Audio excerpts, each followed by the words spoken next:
ಅದು ಹಿಂದಿನ ಕಾಲದಲ್ಲಿ ಇತ್ತೋ ಏನೋ ಅದು ನಮಗೆ ಗೊತ್ತಿಲ್ಲ. ಕೆಲವೆಡೆಯಲ್ಲಿ ಅದು ಇತ್ತು. ಇವತ್ತಿಗೂ ಕಾಮಾಖ್ಯ ಕೇಳಿರಬಹುದು ನೀವು, ಅಸ್ಸಾಂದಲ್ಲಿ ಗುವಾಹಟಿಯಲ್ಲಿ ಇರತಕ್ಕಂಥದ್ದು ಅಲ್ಲಿ.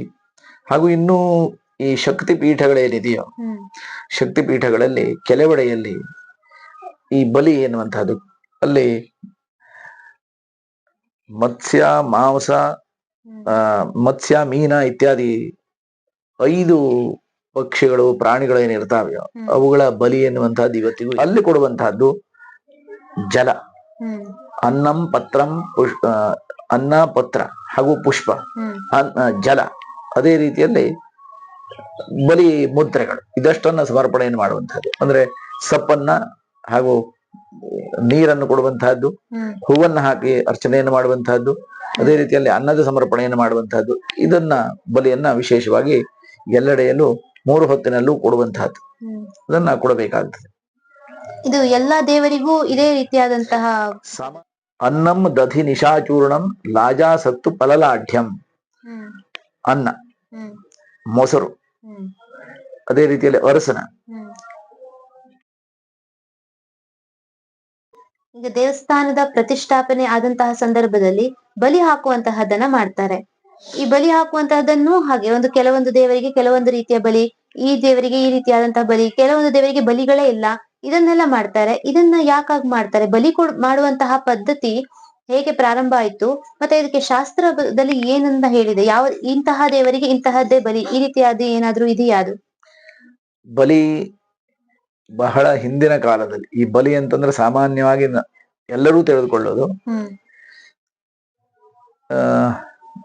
ಬಲಿ ಅಂತಂದ್ರೆ ಯಾವುದೋ ಪ್ರಾಣಿಯ ಬಲಿಯೋ ಅಥವಾ ಪಕ್ಷಿಯೋ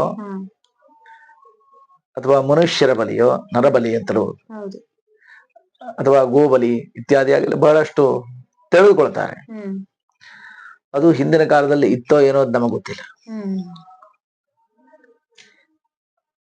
ಕೆಲವೆಡೆಯಲ್ಲಿ ಅದು ಇತ್ತು. ಇವತ್ತಿಗೂ ಕಾಮಾಖ್ಯ ಕೇಳಿರಬಹುದು ನೀವು, ಅಸ್ಸಾಂದಲ್ಲಿ ಗುವಾಹಟಿಯಲ್ಲಿ ಇರತಕ್ಕಂಥದ್ದು ಅಲ್ಲಿ. ಹಾಗೂ ಇನ್ನೂ ಈ ಶಕ್ತಿ ಪೀಠಗಳೇನಿದೆಯೋ, ಶಕ್ತಿ ಪೀಠಗಳಲ್ಲಿ ಕೆಲವೆಡೆಯಲ್ಲಿ ಈ ಬಲಿ ಎನ್ನುವಂತಹದ್ದು, ಅಲ್ಲಿ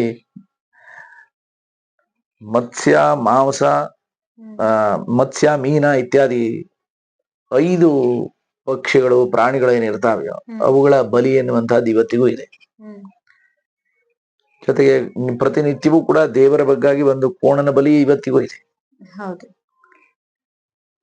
ಅದು ಒಂದು ರೀತಿಯಾದಂತಹ ಬಲಿ. ಈ ಶಾಕ್ತ ಪರಂಪರೆಯಲ್ಲಿ ಶಕ್ತಿ ದೇವತೆಗಳನ್ನ ತೃಪ್ತಿಪಡಿಸುವುದಕ್ಕೋಸ್ಕರವಾಗಿ ಸಾಧಕನಾಗಿರ್ತಕ್ಕಂಥವನು ಆ ಬಲಿಯನ್ನು ಕೊಟ್ಟು ಸಾಧನೆಯನ್ನು ಮಾಡಿರ್ತಕ್ಕಂತಹದ್ದು ಕಂಡಿದ್ದೇವೆ. ಕೆಲವೆಡೆಯಲ್ಲಿ ಅಂತಹ ಬಲಿಗಳು ಇವತ್ತಿಗೂ ಪ್ರಚಲಿತ ಇದೆ. ಅದರಿಂದ ಒಳ್ಳೆಯದೇ ಆಗಿದೆ, ಎಲ್ಲಿಯೂ ಕೆಟ್ಟದ್ದಾಗಲಿಲ್ಲ. ಇನ್ನು ಈ ಕಡೆಯಲ್ಲಿ ಶೈವರಿಗೆ ಸಂಬಂಧಪಟ್ಟಿರುವಂತಹ ದೇವಸ್ಥಾನಗಳಲ್ಲಿ ಪರಿವಾರ ಬಲಿ ಅಂತ ಬೇರೆ ಇದೆ.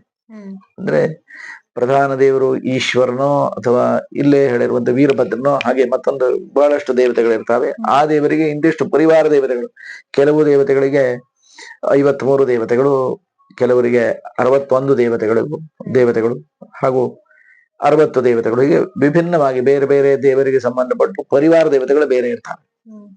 ಬಲಿ ಬುಗ್ಗಣಗಳು ಅಂತ ಹೇಳ್ತಾರೆ. ಆ ಬಲಿಯನ್ನ ತೆಗೆದುಕೊಳ್ಳುವಂತಹದ್ದು, ಬಲಿಯನ್ನೇ ಸ್ವೀಕಾರ ಮಾಡತಕ್ಕಂತಹ ಅವರು.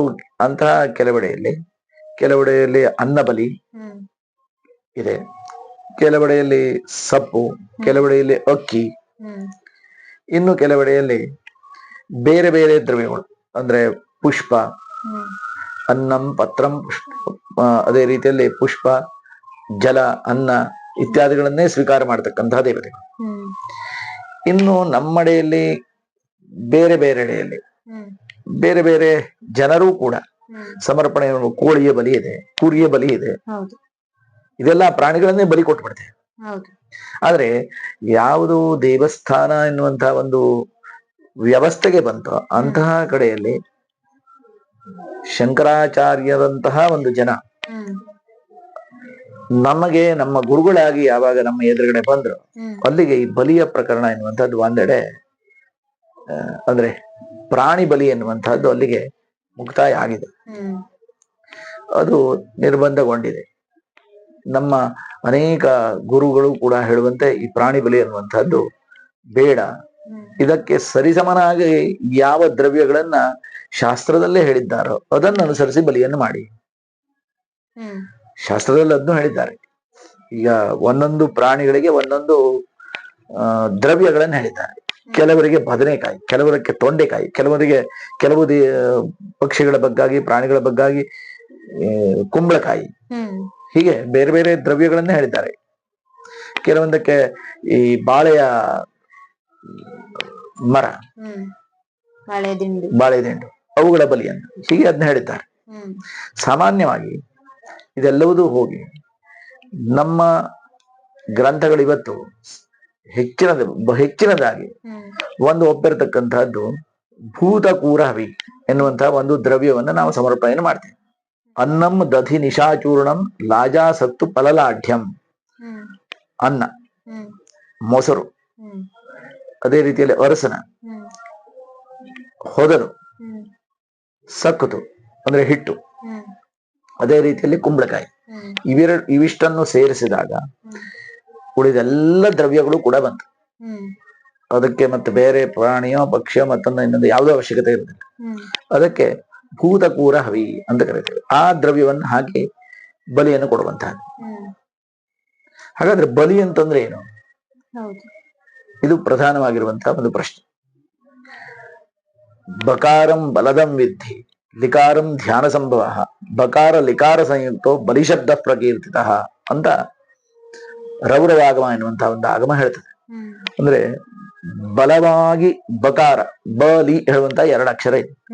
ಬಕಾರ ಅಂತಂದ್ರೆ ಬಲವಾಗಿರುವಂತಹದ್ದು, ಲಿಕಾರ ಅಂತಂದ್ರೆ ಧ್ಯಾನ, ಬಲವಾಗಿ ಮಾಡುವಂತಹ ಧ್ಯಾನ ಏನಿರ್ತದೆಯೋ ಅದೇ ಬಲಿ. ಆದಾನ ಧ್ಯಾನ ಸಂಬದ್ಧ ಬಲಿಶಬ್ದ ಪ್ರಕೀರ್ತಿತ. ಆದಾನ ಬಲಿ ಶಬ್ದ ಸಂಬದ್ಧ ಅಂತ ಹೇಳುವಂತೆ ಆದಾನ ಬಲಿ ಅಂತಂದ್ರೆ ಹಾಗೆ ಆಳವಾಗಿ ದೇವರನ್ನು ಧ್ಯಾನ ಮಾಡಿ ದ್ರವ್ಯದ ಸಮರ್ಪಣೆಯನ್ನು ಮಾಡುವಂಥದ್ದು. ಈ ಬಲಿ ಹೇಳುವಂತಹ ಸಾಮಾನ್ಯವಾಗಿ ಅರ್ಥ ನಾವು ಪೂಜೆಯನ್ನು ಏನ್ ಮಾಡ್ತೇವೆ ಅದೇ ಪೂಜೆಯೂ ನಾವು ಕೂಡ ಒಂದು ರೀತಿಯಾದಂತ ಬಲಿಯೇ. ದ್ರವ್ಯದ ಸಮರ್ಪಣೆಯನ್ನು ಮಾಡುವಂತಹದ್ದೇ ಬಲಿ. ದ್ರವ್ಯವನ್ನು ಸಮರ್ಪಣೆಯನ್ನು ಮಾಡುವಂತಹದ್ದೇ ಪೂಜೆ. ಈ ಪೂಜೆ ಹೇಳುವಂತಹದ್ದೇನು? ಪೂಜೆ ಹೇಳುವಂತಹದ್ದಕ್ಕೆ ವಿಶೇಷ ಅರ್ಥ ಇದೆ. ಪೂಜಾರ್ಪ್ಯತೆ ಹ್ಯನೇನೇತಿ ವೇದೇಶ್ವರ್ಥಸ್ಯ ಯೋಜನ. ಅಂದ್ರೆ ಈ ಪೂಜೆಯನ್ನು ಅರ್ಪಣೆಯನ್ನು ಮಾಡೋದು, ನಾವು ದ್ರವ್ಯಗಳ ಅರ್ಪಣೆಯನ್ನು ಮಾಡೋದು. ಅದನ್ನು ಹೇಗೆ? ವೇದಗಳ ಅರ್ಥ ಏನಿದೆಯೋ ಆ ವೇದಗಳ ಅರ್ಥವನ್ನ ಅನುಸಂಧಾನವನ್ನು ಮಾಡಿಕೊಂಡು ಅದರ ಯೋಜನೆಯನ್ನ ದೇವರಿಗೆ ಮಾಡೋದು. ಅದನ್ನು ಮಾಡೋದ್ರಿಂದ ಈ ಪೂಜೆ ಅಂತ ಆಗ್ತದೆ. ಅಂದ್ರೆ ಆ ವೇದಾರ್ಥಗಳನ್ನ ಕಲ್ಪನೆಯನ್ನು ಮಾಡಿಕೊಂಡು ನಾವು ದೇವರೇ ಕೊಟ್ಟಿರತಕ್ಕಂತಹ ಯಾವ ದ್ರವ್ಯ ಇರ್ತದೆಯೋ ಅದನ್ನ ದೇವರಿಗೆ ಸಮರ್ಪಣೆಯನ್ನು ಮಾಡುವುದನ್ನು ಪೂಜೆ ಅಂತ ಕರೀತಾರೆ. ಪೂಜಾರ್ಪ್ಯತೆ ಹ್ಯನೇನೇತಿ ವೇದೇಶ್ವರ್ಥಸ್ಯ ಯೋಜನ. ಪೂಜಾ ಶಬ್ದಾರ್ಥ ಏವಮಿ ವಿಶ್ವತೋ ಲೋಕವೇದಯೋ ಅಂತ ಹೇಳಿದ್ದಾರೆ. ಅಂದ್ರೆ ಎಲ್ಲ ಕಡೆಯಲ್ಲೂ ಕೂಡ ಈ ಪೂಜೆ ಎನ್ನುವಂತಹದ್ದು ಸಮರ್ಪಣೆಯನ್ನು ಮಾಡುವಂತಹದ್ದು ವೇದ ಮಂತ್ರಗಳ ಮೂಲಕವಾಗಿ ಅಂತ ಹೇಳ್ತಾರೆ. ಹಾಗೆ ಈ ಬಲಿಯು ಹಾಗೆ ವಿಶೇಷವಾಗಿರುವಂತಹ ಧ್ಯಾನದ ಮೂಲಕವಾಗಿ ತಾಂತ್ರಿಕನಾಗಿರ್ತಕ್ಕಂಥವನು ಯಾವ ವ್ಯಕ್ತಿ ಬಲಿಯನ್ನು ಕೊಡ್ತಾನೋ ಧ್ಯಾನ ಪುರಸ್ಸರವಾಗಿ ಮಾಡುವಂತಹದ್ದು ಆಳವಾಗಿರುವಂತಹ ಧ್ಯಾನ. ಆದ್ರಿಂದ ಬಲಿಯನ್ನು ಮಾಡತಕ್ಕಂತಹ ಜನ ಹೆಚ್ಚಿಗೆ ಮಾತಾಡೋದಿಲ್ಲ. ಬಲಿಯನ್ನ ಕೊಡುವಂತಹ ಸಂದರ್ಭದಲ್ಲಿ ಮಾತಾಡೋದಿಲ್ಲ. ಅಷ್ಟು ಧ್ಯಾನ ಮಗ್ನರಾಗಿ ಅದನ್ನು ಕೊಡಬೇಕಾಗ್ತದೆ. ಹಾಗಾದಾಗ ಮಾತ್ರ ಅಲ್ಲಿ ದೇವರಿಗೆ ಹೋಗ್ಬಿಡ್ತದೆ. ಹೀಗೆ ಬಲಿ ಶಬ್ದದ ಒಂದು ರೂಢಿ ಎನ್ನುವಂತಹದ್ದು ಇವತ್ತಿಗೆ ನಮಗೆ ಬಂದಿದೆ. ಈ ಶಬ್ದ ಇರುವಂತೆ ಇನ್ನು ಅನೇಕ ಕಡೆಯಲ್ಲಿ ಅನೇಕ ಉತ್ಸವಗಳು ಉಂಟಾಗ್ತವೆ.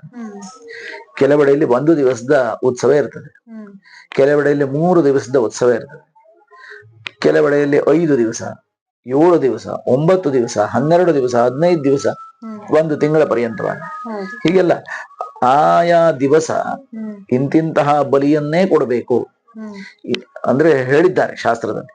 ಅದಕ್ಕೆ ಈ 3 ದಿವಸದ ಉತ್ಸವ ಆದ್ರೆ ಮೊದಲನೇ ದಿವಸ ಇಂತಹ ದ್ರವ್ಯ ಅಂದ್ರೆ ಭೂತಕೂರ ಹವಿ ಎನ್ನುವಂತಹದ್ದು 1 ದಿವಸ, 2ನೇ ದಿವಸ ಹರಿದ್ರ ಅನ್ನವನ್ನ, ಮೂರನೇ ದಿವಸ ದಧ್ಯನ್ನವನ್ನ, ಅದನ್ನೇ ಬಲಿಯಾಗಿ ಕೊಡಬೇಕು ಅಂತ ಶಾಸ್ತ್ರದಲ್ಲಿ ಹೇಳಿದ್ದಾರೆ. ಅದರಿಂದ ಆಯಾ ದಿವಸಗಳ ಉತ್ಸವವನ್ನ ಅನುಸರಿಸಿ ಆಯಾ ದಿವಸದ ರಾತ್ರಿಗಳಲ್ಲಿ ವಿಶೇಷವಾಗಿರತಕ್ಕಂತಹ ಬಲಿಯನ್ನ ಕೊಡ್ತಾರೆ.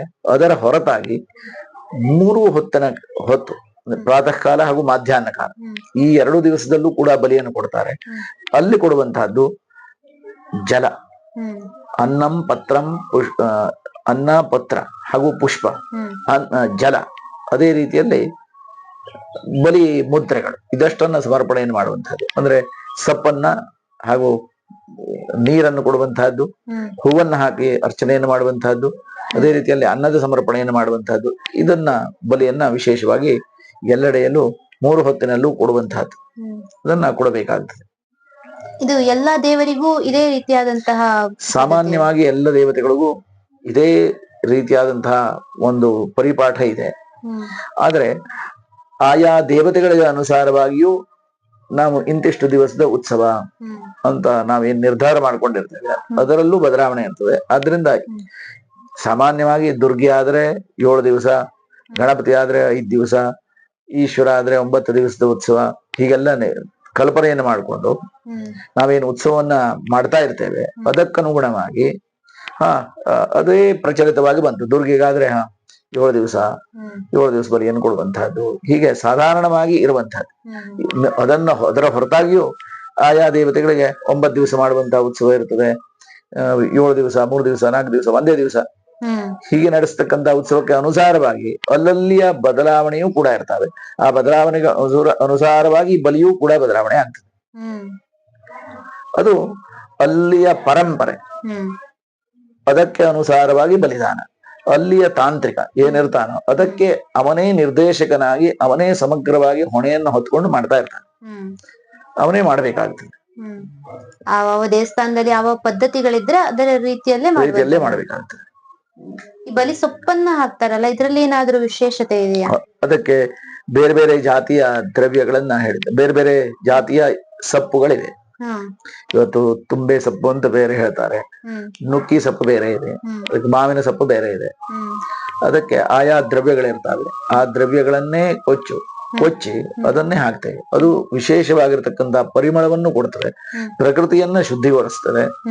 ಜೊತೆಗೆ ಆ ಸಂದರ್ಭದಲ್ಲಿ ನಾವೇನು ದ್ರವ್ಯವನ್ನು ಕೊಡ್ತೇವೆ, ಆ ಕೊಟ್ಟಿರತಕ್ಕಂತಹ ಬಲಿಬಣ್ಣದಿಂದಾಗಿ ಅಲ್ಲಿ ಸುತ್ತಮುತ್ತಲೂ ಇರತಕ್ಕಂತಹ ಸಣ್ಣ ಸಣ್ಣ ನಮ್ಮ ಕಣ್ಣಿಗೆ ಕಾಣದೇ ಹೋಗಿರತಕ್ಕಂತಹ ಅನೇಕ ಏನು ಸೂಕ್ಷ್ಮ ಜೀವಿಗಳಿರ್ತಾವೆ, ಅದಕ್ಕೆಲ್ಲ ತೃಪ್ತಿಯನ್ನು ಪಡಿಸ್ತಕ್ಕಂತಹ ಒಂದು ಶಕ್ತಿ ಆ ದ್ರವ್ಯಗಳೇ ಇರ್ತಾವೆ. ಹಾಗಾಗಿ ಬಲಿ ಸೊಪ್ಪಿನ ಬಲಿಯನ್ನ ಮಹತ್ವ ಇದೆ, ಅದನ್ನು ಕೊಡ್ತೇವೆ. ದೇವಸ್ಥಾನಗಳಲ್ಲಿ ಬಲಿ ಕೊಡುವಂತಹದ್ದು ಬಹಳ ದೊಡ್ಡದಾದಂತಹ ಒಂದು ಪದ್ಧತಿ. ಅದಕ್ಕೆ ಬಹಳಷ್ಟು ಕಾರಣಗಳಿವೆ ಅಂತ ತಿಳಿಸ್ಕೊಟ್ರಿ.